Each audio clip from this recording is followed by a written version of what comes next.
Welcome to the Empowering Story Podcast. This is a space where healing is allowed to take its own shape. Nothing here is rushed. Nothing is measured.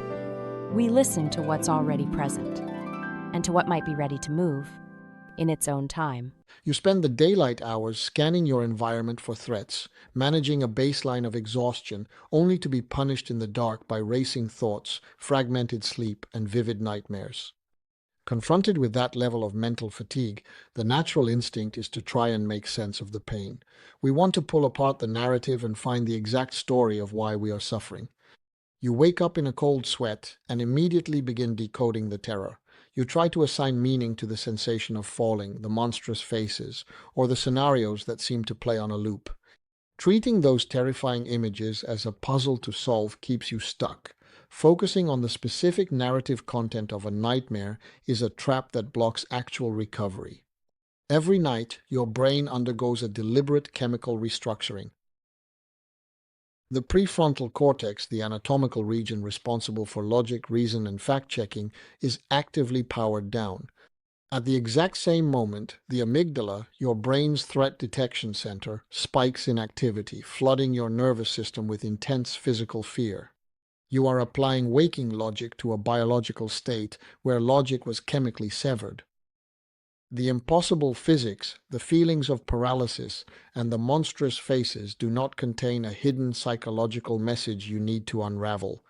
The invisible engine generating these images inside the brain is the actual source of the disruption. To understand that engine, we have to look at a concept in neuroscience called predictive coding.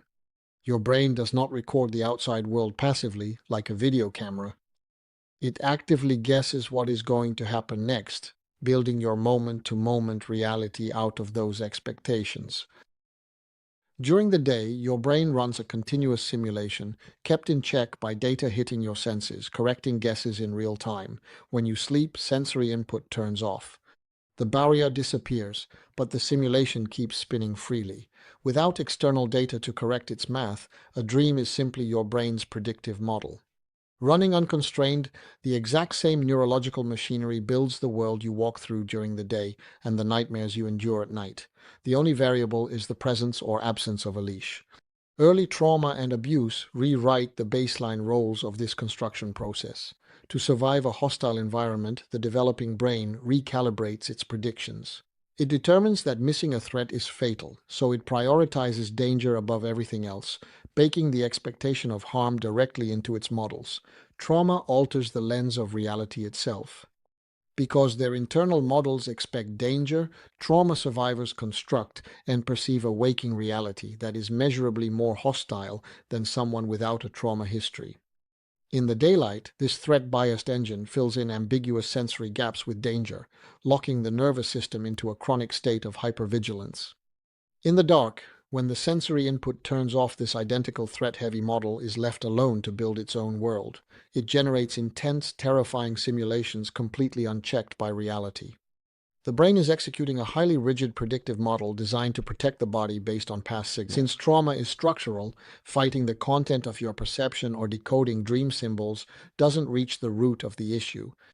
Lasting change requires shifting the underlying orientation of the predictive system itself. We achieve this by treating how you naturally see and react to the world as a diagnostic signal rather than an unshakable truth. The specific words you choose to describe a mundane interaction at the grocery store or a minor conflict at work provide a live, unfiltered readout of how your brain's hidden architecture is currently organized. When you commit those perceptions to paper or speak them aloud without judging them, you map out the exact shape of your predictive engine. Getting that signal out of your head allows the nervous system to observe its own highly rigid threat-based assumptions from the outside. Externalizing these patterns creates a distance between the thinker and the thought. This distance allows the brain's error correction system to engage, comparing its internal threat model against the external evidence until the predictive rules begin to recalibrate. We know this works because of what happens at night without ever trying to dissect a single bad dream. Sleep cycles lengthen, the terrifying fragmented REM phases stabilize, the cycles of trauma resolve. When the brain has a safer architecture to predict from in the light, Thank you for listening to the Empowering Story podcast. This space will be here when you return. I am Sha Dorf, and I want to thank you for being here. It's an honor to share this space with you. Until next time.